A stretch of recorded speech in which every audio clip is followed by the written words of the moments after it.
Hello guys, आप लोगों को भी जो आज के क्लास में बताने वाले हिंदी का मोस्ट वीवीआई क्वेश्चन आप लोगों को बीच तो ध्यान से दीजिएगा। बहुत मोस्ट वीवीआई क्वेश्चन है आप लोगों को बीच मॉडल सेट का इंटरनेट से निकला हुआ क्वेश्चन मोस्ट वीवीआई क्वेश्चन। तो गौर फरमाइएगा मेरे प्यारे दोस्त और भाई और बंधु, बहुत बेहतरीन तरीका से बताने वाले हैं आज के क्लास में, शानदार तरीका से। तो बताइए चिल्ला, आज के क्लास में हम बताने वाले हैं आप लोगों को बीच कि निम्न में से कौन सी रचना यानी रचना फणीश्वर नाथ रेणु की है। बताइए चला, आपको चार ऑप्शन है, चार ऑप्शन में से एक ऑप्शन को चुन सकते हैं। चार ऑप्शन में से एक ऑप्शन को आप चुन सकते हैं कि फणीश्वर नाथ रेणु द्वारा कौन सी रचना है। गौर फरमाइएगा, चार ऑप्शन है, आप इसे चूज कर सकते हैं, आप बोल सकते हैं। तो बताइए चला, आपका बहुत ही बेहतरीन तरीका से क्वेश्चन है कि फणीश्वर नाथ रेणु की रचनाकार क्या है। बाल गुण भगत है, या ठेस है, या अशोक का शस्त्र त्याग है, दीदी की डायरी है। तो कौन है, गौर फरमाइएगा मेरे प्यारे दोस्त और भाई और बंधु। तो बताइए आपका बहुत ठेस जो है, तो ठेस यानी ठेस जो लगता है तो बुध बढ़ता है, ठेस लगता है एक बार ना तो बुध एक बैगे बढ़ जाता है। तो यही है, तो आपको ठेस किस ऑप्शन में मिल रहा है, आपको बी ऑप्शन में फाइनली मिल रहा है। तो बी ऑप्शन आपको फाइनली आंसर हो जाएगा। बताइए चला, विक्रमशिला विश्वविद्यालय का आविर्भाव किस शताब्दी के मध्य में हुआ है, यानी मध्य में हुआ है, यानी विक्रमशिला विश्वविद्यालय का आविर्भाव किस शताब्दी के मध्य में हुआ है। बहुत बेहतरीन तरीका से बताने वाले हैं। तो बताइए चला, 7वीं शताब्दी में, 8वीं शताब्दी में, 9वीं शताब्दी में, 10वीं शताब्दी में हुआ है। गौर फरमाइएगा और आप लोगों को बीच बताने वाले हैं। तो बताइए चेला, आप लोगों को बीच बहुत खतरनाक तरीका से बताने वाले हैं। तो आइए आप लोगों को बीच बताने वाले हैं कि आपको 8वीं शताब्दी में ही हुआ है। क्या हुआ है, 8वीं शताब्दी में। कब हुआ है, 8वीं शताब्दी में। आइए अगला नंबर क्वेश्चन आप लोगों को बीच की, अशोक का शस्त्र त्याग शीर्षक पाठ का गद्य कौन सी विधा से है। अशोक का शस्त्र त्याग यानी अशोक का शस्त्र त्याग शीर्षक पाठ गद्य की कौन यानी कौन विधा है। निबंध है, कहानी है, एकांकी है, डायरी है। बताइए चेला, कौन सा होगा। अशोक का शस्त्र त्याग शीर्षक पाठ गद्य की कौन विधा है, यानी विधा है। गौर फरमाइएगा मेरे प्यारे दोस्त और भाई और बंधु। तो आपका जो फाइनली आंसर होगा एकांकी है। क्या है, एकांकी है। तो एकांकी आपको किस ऑप्शन में मिल रहा है, बोलिएगा तब आप सीखिएगा, बोलिएगा तब आप सीखिएगा मेरे प्यारे दोस्त भाई और बंधु। तो एकांकी आपको सी ऑप्शन फाइनली आंसर हो जाएगा। सी ऑप्शन क्या हो जाएगा, आपका फाइनली आंसर हो जाएगा। आइए बताते हैं अगले नंबर क्वेश्चन आप लोगों को भी जो है कि हौसले की उड़ान शीर्षक पाठ किससे हमारा परिचय यानी परिचय कराता है। यानी हौसले की उड़ान यानी हौसले की उड़ान शीर्षक पाठ किससे हमारा परिचय कराता है। कि देखिए, आपको ए में दिया है बेटियों के कष्ट से, और बी में बेटियों के पोशाक से, और सी में बेटियों के विचार से, और डी में कि बेटियों के संघर्ष और उनके हौसले से। तो आप बताइएगा चेला, गौर फरमाइएगा। आपको उम्मीद करते हैं कि बहुत अच्छा से याद होगा। तो आप कमेंट करके बता सकते हैं। सब अपने लिए, अपने बेटी के लिए क्या करना चाहता है कि बेटियों का संघर्ष और उनके हौसले जो हो हमेशा बुलंद होना चाहिए।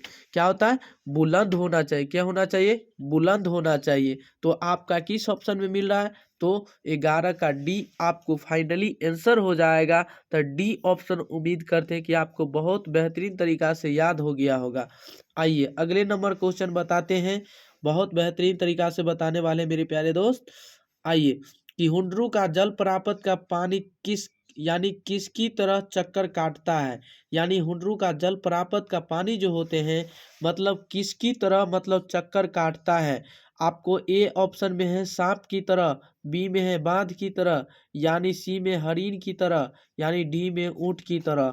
तो ये बताइए चला, 12 नंबर क्वेश्चन का आप आंसर देना चाहते हैं तो आप कमेंट करके आप बता सकते हैं। यदि आपको पता है और नहीं भी पता है तो हम आपकी बहुत बेहतरीन तरीका से बताने वाले, यानी हुंडरू का जल प्राप्त का जो पानी का किसकी तरह का चक्कर काटता है, यानी ये जो काटती है मतलब सांप की तरह, मतलब हुंडरू की, मतलब पानी जो होती है ना वो सांप की तरह मतलब चक्कर काटने लगती। किसे कैसे काटता है, तो सांप की तरह। कैसे काटता है, सांप की तरह ही काटता है। आइए अगला नंबर क्वेश्चन बताते हैं आपको। अगले नंबर बहुत बेहतरीन तरीका से आप लोगों को बीच क्वेश्चन पूछा गया क्वेश्चन है, तो आप लोग ध्यान दीजिएगा, हल्का ध्यान दीजिएगा, तो आप इसे आसान तरीका से बोल सकते हैं। आइए बताते हैं आपको कि भैंस से दूध, ही देखिए गौर फरमाइएगा, भैंस से दूध लेना या कसीदाकारी करवानी है, यह किसने कहा है। गौर फरमाइएगा, भैंस से दूध लेना है या कासीदाकारी करवानी, यानी करवानी, यह किसने कहा है। तो बताइए चला, आपको चार ऑप्शन है, आप चार ऑप्शन में से एक तरह, आप इसको एक तरह चुन सकते हैं। बताइए कि हाथी की मालिक ने, भैंस की मालिक ने, और सी नंबर दूध का खरीदार ने, और डी नंबर घोड़ा का मालिक ने। आप बताइएगा चेला, तो आप गौर फरमाइएगा, तो आप भैंस का मालिक है ना कहेगा। भैंस से दूध लेना यानी भैंस का जो दूध होता है वो कौन कहेगा, भैंस का मालिक। जो भैंस का मालिक रहता है वही ना कहेगा। तो भैंस का मालिक आपको किस ऑप्शन में है, तो 13 का आपको बी ऑप्शन फाइनली आंसर हो जाएगा। तो उम्मीद करते हैं कि आपको अच्छा तरीका से याद हो जाएगा, और इसे अच्छा तरीका से याद करके ही जाइएगा, नहीं तो बहुत पछताइएगा मेरे भाई। यही आपको क्वेश्चन मिलेगा, और जाके जरूर याद कर लीजिएगा, ताकि आपको आगे दिक्कत ना हो। आइए चला आप बताते हैं, जननायक यानी जननायक कर्पूरी ठाकुर शीर्षक पाठ में लिफ्ट के ऊपर कहाँ लिखा हुआ था। गौर फरमाइएगा कि जन नायक कर्पूरी ठाकुर शीर्षक पाठ में लिफ्ट के ऊपर कहाँ लिखा हुआ था। तो बताइए चेला, न्यायालय में, और कारागर में, सचिवालय में, और चिकित्सालय में। तो गौर फरमाइएगा, आपका चार ऑप्शन है, चार में से एक ऑप्शन को आप चुन सकते हैं। तो मेरे प्यारे जो दोस्त, सचिवालय, यानी सचिवालय किस ऑप्शन में आपको मिल रहा है, गौर फरमाइएगा, सचिवालय किस ऑप्शन में मिल रहा है, तो 14 का सी आपको फाइनली आंसर ही मिल जाएगा। बताइए चला, आपको याद हो जाएगा कि नहीं हो जाएगा। उम्मीद करते कि आपको अच्छा तरीका से इसे याद हो गया होगा मेरे प्यारे दोस्त और भाई और बंधु। तो इसे अच्छा तरीका से याद कर लीजिएगा, ताकि आपको आगे दिक्कत ना हो। और कहीं पे दिक्कत लेने की कोई बात नहीं है, घबराना नहीं है। और साथ ही साथ बीच बीच में आप लोग सब्सक्राइब कर दीजिएगा, लाइक कीजिएगा, कमेंट कीजिएगा। यही क्वेश्चन आप लोग को बीच ही आएंगे, और इसे अच्छा तरीका से याद कर लीजिएगा। तो बताइए चला, आपके सामने जो है 15 नंबर क्वेश्चन पे ध्यान दीजिएगा। ठेस शीर्षक पाठ के यानी पंचानंद चौधरी किस टोली के थे, यानी ठेस शीर्षक पाठ के पंचानंद चौधरी किस टोले के थे। यानी एक टोला, जो गांव का जो होता है ना, टोला होता है ना, तो टोला आप लोग समझते होंगे, यानी टोली के थे, यानी टोला टोली एक के होता है, ठीक है। तो ठेस शीर्षक पाठ के पंचानंद चौधरी किस टोली के थे।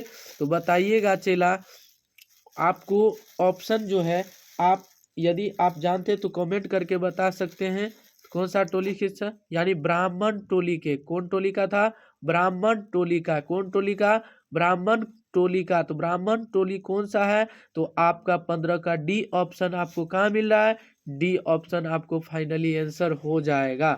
आइए अगला नंबर क्वेश्चन बताते हैं, बहुत बेहतरीन तरीका से बताने वाले हैं, अब बहुत ही अच्छा से बताने वाले हैं मेरे प्यारे दोस्त। आज के क्लास में बताएंगे, याद करवा देंगे कि 4 साल से युद्ध होने के बाद भी कौन चीता नहीं, यानी गौर फरमाइएगा, 4 साल से युद्ध होने के बाद भी कौन चीता नहीं जा सका। यानी 4 साल से युद्ध होने के बाद भी कौन, यानी चीता नहीं जा सका। गौर फरमाइएगा मेरे प्यारे दोस्त और भाई और बंधु, यानी कलिंग, यानी दुर्ग, बक्सर, पानीपत। तो आपको 4 गो ऑप्शन में है, 4 ऑप्शन में से एक ऑप्शन को चुन सकते हैं। गौर फरमाइएगा, यानी 4 साल तक कौन सा युद्ध चला, तो आप बताइएगा चला कि कलिंग युद्ध। कलिंग युद्ध याद करके ही जाइएगा, यही से क्वेश्चन आएगा। 4 सालों तक युद्ध कौन सा चला, तो कलिंग युद्ध ही चला। कौन सा युद्ध चला, कलिंग युद्ध चला। यानी ईश्वर का संबंध किससे होता है, यानी 17 नंबर क्वेश्चन पे ध्यान दीजिएगा आप लोग, अच्छा से ध्यान दीजिएगा, अच्छा से याद कीजिएगा कि इस ईश्वर का संबंध किससे होता था। गौर फरमाइएगा, किससे, गौर फरमाइएगा मेरे प्यारे दोस्त कि तो आपका जो फाइनली आंसर हो जाएगा कि द्योंद्यों से, प्रतिद्वंद्वियों से होता है, प्रतिद्वंद्वियों से होता है, प्रतिद्वंद्वियों से होता है। बताइए, ईश्वर तू न गई मेरे मन से। 18 नंबर क्वेश्चन देखेंगे, तू न गई मेरे मन से शीर्षक पाठ में किस, यानी तू न गई मेरे मन से शीर्षक पाठ में किसी व्यक्ति के पतन का कारण क्या होता है। बताइएगा, तू न गई मेरे मन से शीर्षक पाठ में किसी व्यक्ति के पतन का कारण क्या होता है। बताइए, आपको 4 ऑप्शन है, झूठ, चोरी, सद्गुणों का एहसास, यानी बेईमानी। गौर फरमाइएगा, तो आप देखिएगा मेरे प्यारे दोस्त, तो आपका फाइनली आंसर जो होगा कि सद्गुणों का एहसास, यानी एहसास होना। गौर फरमाइएगा 19 नंबर क्वेश्चन पे, गौर फरमाइएगा 19 नंबर क्वेश्चन पे ध्यान दीजिएगा कि दीदी की डायरी शीर्षक पाठ में 3 जनवरी और 97 का दिन कैसा रहा। यानी दीदी की डायरी शीर्षक पाठ में 3 जनवरी 97 का दिन कैसा रहा, तो गाने का, नाचने का, बजाने का, पिकनिक का। तो गौर फरमाइएगा मेरे प्यारे दोस्त और भाई और बंधु, तो 19 का आपको जो होगा डी नंबर, 3 जनवरी जो होता है वो पिकनिक का ही समय होता है। क्या होता है, पिकनिक का ही समय होता है। आइए अगला नंबर क्वेश्चन बताते हैं, बहुत मोस्ट वीवीआई क्वेश्चन है मेरे प्यारे दोस्त। तो उम्मीद करते हैं कि आप लोग इसे अच्छा तरीका से सीख गए होंगे। इसके लिए धन्यवाद, तब तक के लिए बने रहें। आज के लिए इतना ही, और साथ ही साथ आप लोग जरूर सब्सक्राइब कर लीजिए, लाइक कीजिए, कमेंट कीजिए, शेयर कीजिए। इसके लिए धन्यवाद, तब तक के लिए बने रहें। और जब तक आप लोगों को भी इसके लिए धन्यवाद।